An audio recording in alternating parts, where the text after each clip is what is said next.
All right, music fans, welcome back. Harmless Me here talking about real music in real time for real people just like you and just like me. So Gene Simmons is the pot and David Lee Roth is the kettle. And thus, Gene Simmons has said to Dave that he's past his prime. He isn't a great front man anymore. Something happened to David Lee Roth, and hence he's being booted off the End of the Road tour with Kiss. Now, in Dave's defense, all right, Dave is not using technology. Dave is not using backing tracks, as far as I can tell. Dave is not lip syncing, all right? Dave is actually singing, and you know how I know this? Because it's horrible. It's absolutely a train wreck. Whereas, hey, Kiss can get up there. I think everybody in Kiss is actually older. Well, you know, Paul and Gene are older than Dave.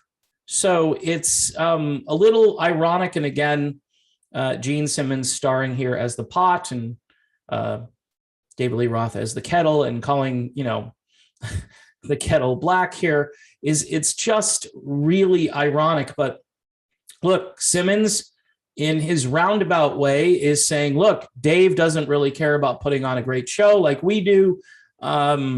His vocals are really bad, and he's a really bad frontman now. He used to be the greatest of all time.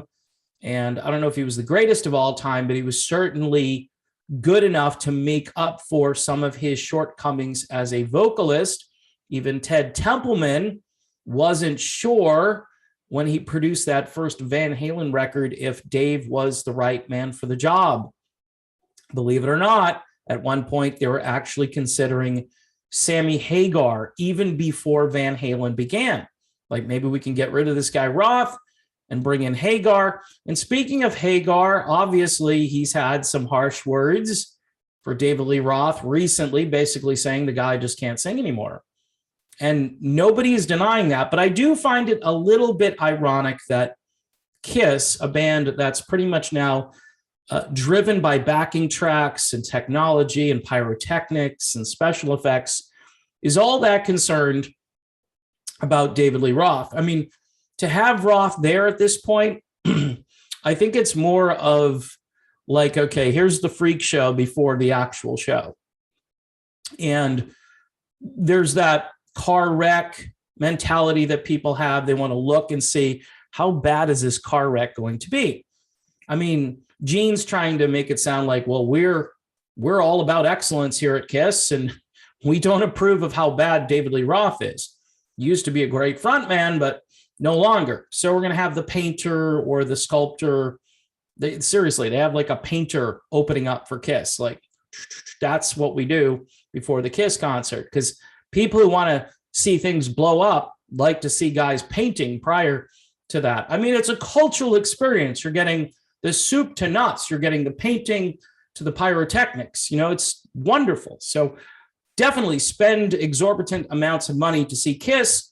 Oh, and by the way, make sure you're following all of those CDC protocols when going to see Kiss, because that's going to make your experience just so much better, and it will make Gene Simmons also very happy. So again, no Dave.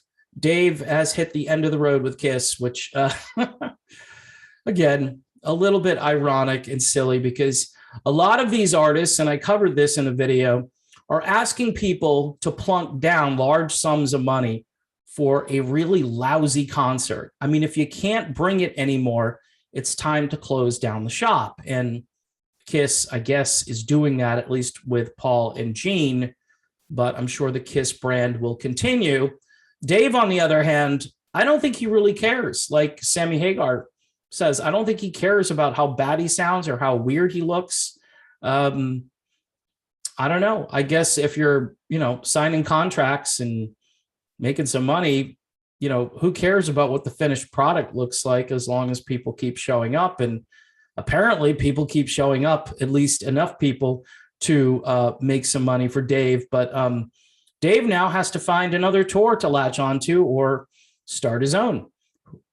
Like I say, these tours, you know, if things continue the way they are, they're probably going to be the end of the road for the concert industry as well.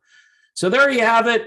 Gene Simmons, David Lee Roth, both kind of in the same boat, actually. But the big difference is that Kiss can pull it off because they don't care. They just lip sync it and mail it in, and they look like heroes, whereas Dave is actually trying to sing, and that was Dave's big downfall and mistake. He should have just had an old vocal track from like 1984 out there, and people might actually believe it's him.